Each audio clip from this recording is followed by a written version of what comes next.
आपण थेट जाऊया लोकसभेमध्ये संरक्षण मंत्री राजनाथ सिंह बोलतात भारत चीन तणावाच्या दरम्यान। हाल में हुई गतिविधियों से अवगत कराने के लिए उपस्थित हुआ हूं। जैसा कि आपको ज्ञात है, हमारे माननीय प्रधानमंत्री श्री नरेंद्र मोदी जी ने हाल ही में लद्दाख का दौरा कर हमारे बहादुर जवानों से मुलाकात की थी एवं उन्हें यह संदेश भी दिया था कि समस्त देशवासी अपने वीर जवानों के साथ खड़े हैं।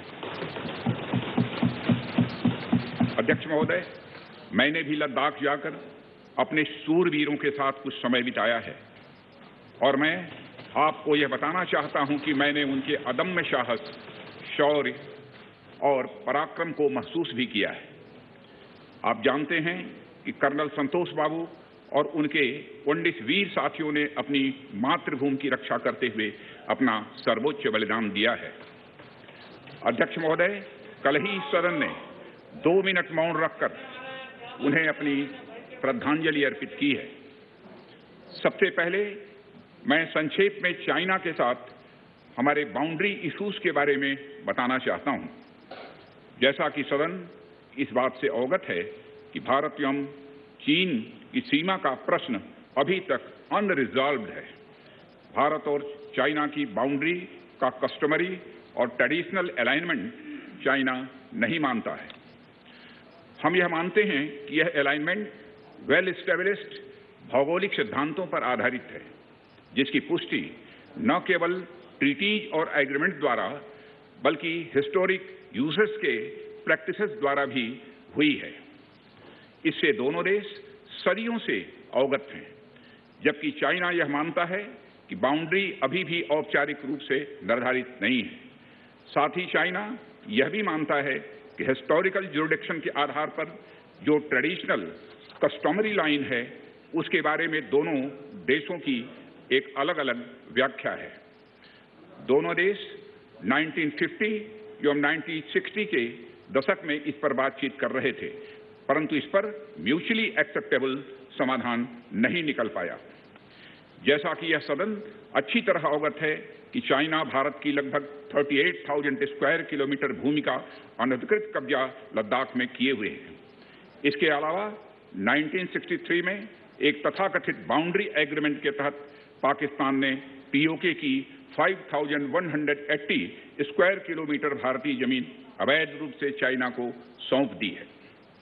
चाइना अरुणाचल प्रदेश की सीमा से लगे हुए लगभग 90,000 स्क्वायर किलोमीटर भारतीय क्षेत्र को भी अपना बताता है।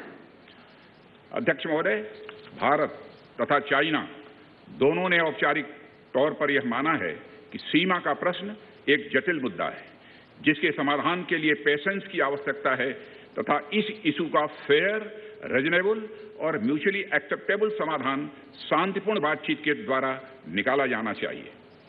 अंतरिम रूप से दोनों पक्षों ने यह मान लिया है कि सीमा पर पीस और ट्रैंक्विलिटी बहाल रखना बाइलेटरल रिलेशंस को बढ़ाने के लिए यह अत्यंत आवश्यक है। मैं यह भी बताना चाहता हूं कि अभी तक इंडिया चाइना के बॉर्डर एरियाज में commonly delineated line of actual control नहीं है और एलएसी को लेकर दोनों का परसेप्शन अलग अलग है। इसलिए पीस और ट्रैंक्विलिटी बहाल रखने के लिए दोनों देशों के बीच कई तरह के एग्रीमेंट्स और प्रोटोकॉल्स भी हैं। इन समझौतों के तहत दोनों देशों ने यह माना है कि एलएसी पर पीस और ट्रैंक्विलिटी बहाल रखी जाएगी, जिस पर एलएसी की अपनी अपनी रेस्पेक्टिव पोजीशंस और बाउंड्री क्वेश्चन का कोई असर नहीं माना जाएगा। इस आधार पर वर्ष 1988 के बाद से दोनों देशों के बाइलेटरल रिलेशंस में काफी विकास हुआ था। भारत का मानना है कि बाइलेटरल रिलेशंस को विकसित किया जा सकता है तथा साथ ही साथ बाउंड्री मुद्दे के समाधान के बारे में भी चर्चा की जा सकती है, परंतु एलएसी पर पीस और ट्रैंक्विलिटी में किसी भी प्रकार की गंभीर स्थिति का बाइलेटरल रिलेशंस पर निश्चित रूप से असर पड़ेगा। अध्यक्ष महोदय, वर्ष 1993 और 1996 के समझौते में इस बात का जिक्र है कि एलएसी के पास दोनों देश अपनी सेनाओं की संख्या कम से कम रखेंगे। समझौते में यह भी है कि जब तक बाउंड्री इश्यूज का पूर्ण समाधान नहीं होता है, तब तक एलएसी को स्ट्रिक्टली रेस्पेक्ट और एडहेर किया जाएगा और उसका उल्लंघन किसी भी सूरत में नहीं किया जाएगा। इन समझौतों में भारत व चाइना एलएसी के क्लैरिफिकेशन द्वारा एक कॉमन अंडरस्टैंडिंग पर पहुंचने के लिए भी कमिटेड हुए थे। इसके आधार पर 1990 से 2003 तक दोनों देशों द्वारा एलएसी पर एक कॉमन अंडरस्टैंडिंग बनाने की कोशिश की गई, लेकिन इसके बाद चाइना ने इस कार्रवाई को आगे बढ़ाने पर सहमति नहीं जताई। इसके कारण कई जगहों पर चाइना तथा भारत के बीच एलएसी परसेप्शंस में ओवरलैप है। इन क्षेत्रों में तथा बॉर्डर के कुछ अन्य इलाकों में दूसरे समझौतों के आधार पर दोनों की सेनाएं फेस ऑफ आज की स्थिति का समाधान निकालती हैं, जिससे कि शांति कायम हो। इससे पहले कि मैं सदन को वर्तमान स्थिति के बारे में बताऊं, अध्यक्ष महोदय, मैं यह बताना चाहता हूं कि सरकार की विभिन्न इंटेलिजेंस एजेंसीज के बीच कोऑर्डिनेशन का एक इलेबोरेट और टाइम टेस्टेड मैकेनिज्म है, जिसमें सेंट्रल आर्म पुलिस फोर्सेस और तीनों हमारी आर्म्ड फोर्सेस की इंटेलिजेंस एजेंसीज भी शामिल हैं। टेक्निकल और ह्यूमन इंटेलिजेंस को लगातार कोऑर्डिनेटेड तरीके से इकट्ठा किया जाता है तथा आर्म फोर्सेस से उनके डिसीजन मेकिंग के लिए भी शेयर किया जाता है। अध्यक्ष महोदय, अब मैं सदन को इस साल की उत्पन्न परिस्थितियों से अवगत कराना चाहता हूं। अप्रैल माह से ईस्टर्न लद्दाख की सीमा पर चाइना की सेनाओं की संख्या तथा उनके आर्मामेंट्स में काफी वृद्धि देखी गई है। मई महीने के प्रारंभ में चाइना ने गलवान घाटी क्षेत्र में हमारी ट्रूप्स के नॉर्मल ट्रेडिशनल पेट्रोलिंग पैटर्न में व्यवधान शुरू किया, जिसके कारण फेस ऑफ की स्थिति उत्पन्न हुई। ग्राउंड कमांडर्स द्वारा इस समस्या को सुलझाने के लिए विभिन्न समझौतों तथा प्रोटोकॉल के तहत वार्ता की जा रही थी। इसी बीच मई महीने के मध्य में चाइना द्वारा वेस्टर्न सेक्टर में कई स्थानों पर एलएसी पर ट्रांसग्रेशन करने की कोशिश की गई। इसमें कोंगकाला, गोगरा एंड पेंगोंग लेक का नॉर्थ बैंक शामिल है। इन कोशिशों को हमारी सेनाओं ने समय पर देख लिया तथा उसके लिए आवश्यक जवाबी कार्रवाई भी की है। अध्यक्ष महोदय, हमने चाइना को डिप्लोमेटिक तथा मिलिट्री चैनल्स के माध्यम से यह अवगत करा दिया कि इस प्रकार की गतिविधियां स्टेटस को यूनिलेटरली बदलने का प्रयास है और यह भी साफ कर दिया गया कि ये प्रयास हमें किसी भी सूरत में मंजूर नहीं है। अध्यक्ष महोदय, एलएसी के ऊपर फ्रिक्शन बढ़ता हुआ देखकर दोनों तरफ के सैन्य कमांडरों ने 6 जून 2020 को मीटिंग की तथा इस बात पर सहमत बनी कि रेसिप्रोकल एक्शंस के द्वारा डिसएंगेजमेंट किया जाए। दोनों पक्ष इस बात पर भी सहमत हुए कि एलएसी को माना जाएगा तथा कोई ऐसी कार्रवाई नहीं की जाएगी जिससे स्टेटस को बदले। किंतु इस सहमति के वायलेशन में चीन द्वारा एक वायलेंट फेस ऑफ की स्थिति 15 जून को गलवान में क्रिएट की गई। हमारे बहादुर सिपाहियों ने, हमारे बहादुर सेना के जवानों ने अपनी जान का बलिदान दिया और साथ ही चीनी पक्ष को भी भारी क्षति पहुंचाई है। अध्यक्ष महोदय, और अपनी सीमा की सुरक्षा में वह कामयाब रहे। इस पूरी अवधि के दौरान हमारे बहादुर जवानों ने जहां संयम की जरूरत थी वहां संयम रखा तथा जहां शौर्य की जरूरत थी वहां शौर्य प्रदर्शित किया है। अध्यक्ष महोदय, मैं सदन से अध्यक्ष महोदय यह अनुरोध करता हूं कि हमारे दिलेर जवानों की वीरता एवं उनके बहादुरी की भूरी भूरी प्रशंसा की जानी चाहिए। हमारे बहादुर जवान अत्यंत मुश्किल परिस्थितियों में अपने अथक प्रयास से समस्त देशवासियों को सुरक्षित रख रहे हैं। एक ओर किसी को भी हमारे सीमा की सुरक्षा के प्रति हमारे डिटर्मिनेशन के बारे में संदेह नहीं होना चाहिए। वहीं भारत यह भी मानता है कि पड़ोसियों के साथ शांतिपूर्ण संबंधों के लिए आपसी सम्मान और आपसी सेंसिटिविटी भी आवश्यक है। क्योंकि हम मौजूदा स्थिति का डायलॉग के जरिए समाधान चाहते हैं और हमने चाइनीज साइड के साथ डिप्लोमेटिक और मिलिट्री एंगेजमेंट बनाए रखा है। इन डिस्कशंस में 3 की प्रिंसिपल्स हमारी अप्रोच को तय करते हैं। फर्स्ट, दोनों पक्षों को एलएसी का सम्मान और कड़ाई से पालन करना चाहिए। सेकंड, किसी भी पक्ष को अपनी तरफ से यथास्थिति का उल्लंघन करने का प्रयास नहीं करना चाहिए। और थर्ड, दोनों पक्षों के बीच सभी समझौतों और अंडरस्टैंडिंग्स का पूर्णतया पालन होना चाहिए। चाइनीज साइड की यह पोजीशन है कि स्थिति को एक जिम्मेदार ढंग से हैंडल किया जाना चाहिए और द्विपक्षीय समझौतों एवं प्रोटोकॉल के अनुसार शांति एवं सद्भाव सुनिश्चित किया जाना चाहिए। वह भी यही कहते हैं। जबकि ये डिस्कशन चल ही रहे थे, चीन की तरफ से 29 और 30 अगस्त की रात को प्रोवोकेटिव सैनिक कार्रवाई की गई, जो पेंगोंग लेक के साउथ बैंक एरिया में स्टेटस को बदलने का प्रयास था। लेकिन एक बार फिर हमारी आर्म फोर्सेस द्वारा टाइमली और फॉर्म एक्शंस के कारण उनके प्रयास विफल कर दिए। अध्यक्ष महोदय, जैसा कि उपर्युक्त घटनाक्रम से यह स्पष्ट है, चीन की कार्रवाई से हमारे विभिन्न द्विपक्षीय समझौतों के प्रति उसका डिसरिगार्ड पूरी तरह से दिखता है। चीन द्वारा ट्रुप्स की भारी मात्रा में तैनाती किया जाना 1993 और 1996 के समझौतों का यह उल्लंघन है। एलएसी का सम्मान करना और उसका कड़ाई से पालन किया जाना सीमा क्षेत्रों में शांति और सद्भाव का आधार है और इसे 1993 एवं 1996 के समझौते में स्पष्ट रूप से यह स्वीकार भी किया गया है। जबकि हमारी आर्म्ड फोर्सेस इसका पूरी तरह से पालन करती हैं। चाइनीज साइड की ओर से ऐसा नहीं हुआ है। उनकी कार्रवाई के कारण एलएसी के आसपास समय समय पर फेस ऑफ्स और फ्रिक्शंस भी पैदा हुए हैं।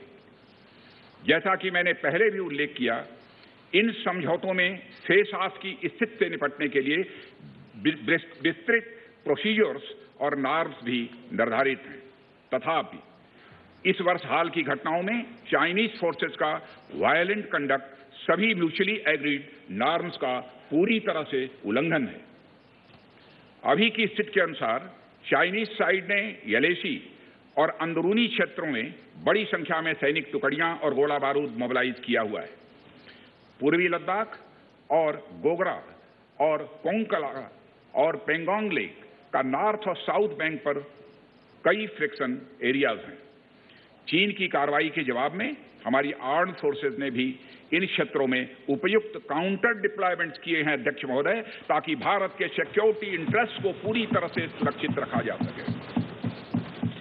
अध्यक्ष महोदय, मैं सदन को आश्वस्त रहना चाहिए कि हमारी आर्म्ड फोर्सेस इस चुनौती का सफलतापूर्वक सामना करेंगी और हमारी आर्म्ड फोर्सेस साथ ही साथ जिस प्रकार की उनके द्वारा आज भी कार्रवाई की जा रही है, जिस प्रकार से सीमा की रक्षा की जा रही है, हम सबको हमारी आर्म फोर्सेस के ऊपर गौरव है अध्यक्ष महोदय, गौरव की अनुभूति होती है। अभी जो स्थिति बनी हुई है उसमें सेंसिटिव ऑपरेशनल इश्यूज शामिल हैं। इसलिए मैं इस बारे में ज्यादा ब्यौरा का खुलासा यदि करना चाहूं तब भी नहीं कर सकता हूं अध्यक्ष महोदय, यह हमारी एक सीमा है और मैं आश्वस्त हूं यह सदन हमारी इस सेंसिटिविटी को भी समझेगा। और अध्यक्ष महोदय, मैं कोविड-19 के चैलेंजिंग समय में हमारी आर्म्ड फोर्सेस और आईटीबीपी के तेजी से डिप्लॉयमेंट हुई हैं और उनके प्रयासों को एप्रिशिएट किए जाने की जरूरत है। और यह इसलिए भी संभव हुआ है क्योंकि सरकार ने पिछले कुछ वर्षों में बॉर्डर इंफ्रास्ट्रक्चर के विकास को काफी अहमियत दी है। सदन को जानकारी है कि पिछले कई दशकों में चीन ने बड़े पैमाने पर इंफ्रास्ट्रक्चर एक्टिविटी शुरू की है, जिनसे बॉर्डर एरिया में उनकी डिप्लॉयमेंट क्षमता भी बढ़ी है। इसके जवाब में हमारी सरकार ने भी बॉर्डर इंफ्रास्ट्रक्चर के विकास के लिए अपना काफी बजट बढ़ाया है, जो पहले से दोगुना से भी अधिक है। इसके फलस्वरूप बॉर्डर एरियाज में काफी रोड्स और ब्रिजेज भी बने हैं। इससे न केवल लोकल पॉपुलेशन को जरूरी कनेक्टिविटी मिली है, बल्कि हमारी आर्म्ड फोर्सेस को बेहतर लॉजिस्टिकल सपोर्ट भी मिला है। ओके अध्यक्ष महोदय, इसके कारण वे बॉर्डर एरियाज में अधिक अलर्ट रह सकते हैं। 1 मिनट, सेक्रेटरी जनरल ट्रांसलेशन शुरू कर दें। आ रहा है, एक बार चेक कर लो। ठीक। एक बार चेक कर लें दोबारा। ठीक, ओके। अध्यक्ष महोदय, इसके कारण वे बॉर्डर एरियाज में अधिक अलर्ट रह सकते हैं और जरूरत पड़ने पर बेहतर जवाबी कार्रवाई भी कर सकते हैं। आने वाले समय में भी सरकार इस उद्देश्य के प्रति पूरी तरह से कमिटेड रहेगी, यह मैं सदन को आश्वस्त करना चाहता हूं। आदरणीय अध्यक्ष महोदय, मैं इस बात पर बल देना चाहूंगा कि भारत हमारे बॉर्डर एरियाज में मौजूदा मुद्दों का हल शांतिपूर्ण बातचीत और कंसल्टेशन के जरिए किए जाने के प्रति कमिटेड है। इस उद्देश्य को पाने के लिए मैं अपने चाइनीज काउंटर पार्ट से 4 सितंबर को मॉस्को में मिला और उनसे हमारी इन डेप्थ डिस्कशन भी हुई। मैंने स्पष्ट तरीके से हमारी चिंताओं को चीनी पक्ष के सामने रखा, जो उनकी बड़ी संख्या में ट्रूप्स की तैनाती और उनका एग्रेसिव बिहेवियर और यूनिलैटरल स्टेटस को बदलने की कोशिश से रिलेटेड था। मैंने यह भी स्पष्ट किया कि हम इस मुद्दे को शांतिपूर्ण ढंग से हल करना चाहते हैं और हम चाहते हैं कि चीनी पक्ष हमारे साथ मिलकर काम करे। वहीं हमने अध्यक्ष महोदय यह भी स्पष्ट कर दिया कि हम भारत की सॉवरेनिटी और टेरिटोरियल इंटीग्रिटी की रक्षा के लिए पूरी तरह से डिटरमिन्ड हैं। इसके बाद मेरे कोलीग विदेश मंत्री श्री जयशंकर जी भी 10 सितंबर को मॉस्को में चाइनीज विदेश मंत्री से मिले। दोनों एक एग्रीमेंट पर पहुंचे कि यदि चाइनीज साइड द्वारा सिंसियरली और फेथफुली एग्रीमेंट को इंप्लीमेंट किया जाता है तो कंप्लीट डिसएंगेजमेंट प्राप्त किया जा सकता है और बॉर्डर एरिया में शांति स्थापित हो सकती है। अध्यक्ष महोदय, जैसा कि सभी सम्मानित सदस्यों को जानकारी है कि बीते समय में भी चीन के साथ हमारे बॉर्डर एरियाज में लंबे स्टैंड ऑफ्स की स्थिति यह कई बार बनी है, जिसका शांतिपूर्ण तरीके से समाधान भी किया गया था। हालांकि इस वर्ष की स्थिति, चाहे वो ट्रूप्स की स्केल ऑफ इन्वॉल्वमेंट हो या फ्रिक्शन पॉइंट्स की संख्या हो, वह पहले से बहुत अलग है। फिर भी हम मौजूदा स्थिति के शांतिपूर्ण समाधान के लिए पूरी तरह से कमिटेड हैं। इसके साथ साथ मैं सदन को आश्वस्त करना चाहता हूं कि हम सभी परिस्थितियों से निपटने के लिए भी तैयार हैं।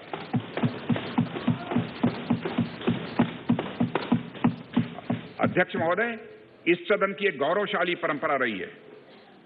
दोहराना चाहता हूं अध्यक्ष महोदय कि सदन की एक गौरवशाली परंपरा रही है कि जब भी देश के समक्ष कोई बड़ी चुनौती आई है तो इस सदन ने भारतीय सेनाओं की दृढ़ता और संकल्प के प्रति पूरी अपनी एकता और भरोसा दिखाया।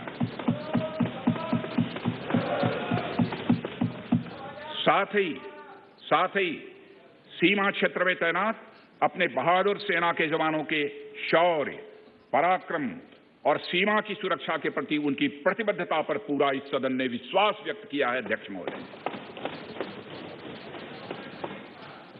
और अध्यक्ष महोदय, मैं आपको यह विश्वास दिलाना चाहता हूं कि हमारे आर्म्ड फोर्सेस के जवानों का जोश एवं हौसला बुलंद है, इस पर किसी को संदेह नहीं होना चाहिए। माननीय प्रधानमंत्री जी के बहादुर जवानों के बीच जाने के बाद हमारे कमांडर तथा जवानों में यह संदेश गया है कि देश के 130 करोड़ आदिवासी जवानों के साथ खड़े हैं।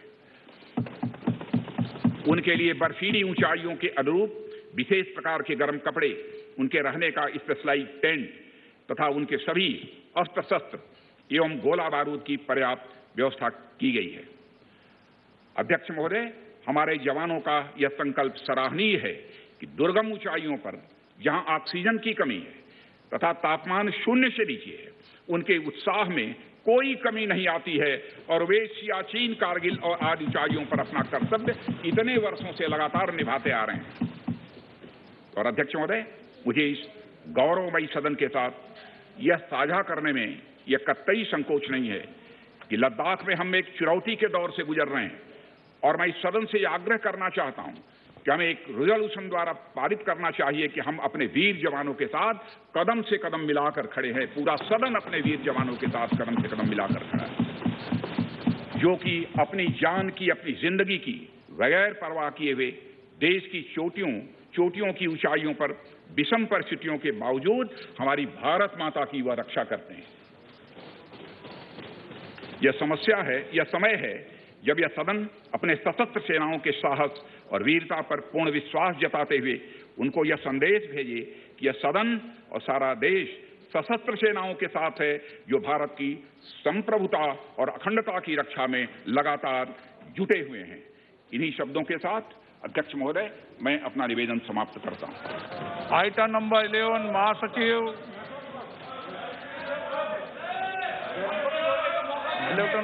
महासचिव Sir, I am to lay the 8th and 9th reports, Hindi and English versions of the Standing Committee on Labour, as listed against my name at serial number 11 in today's order paper.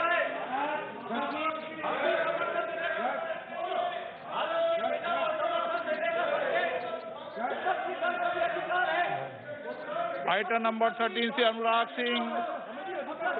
Singh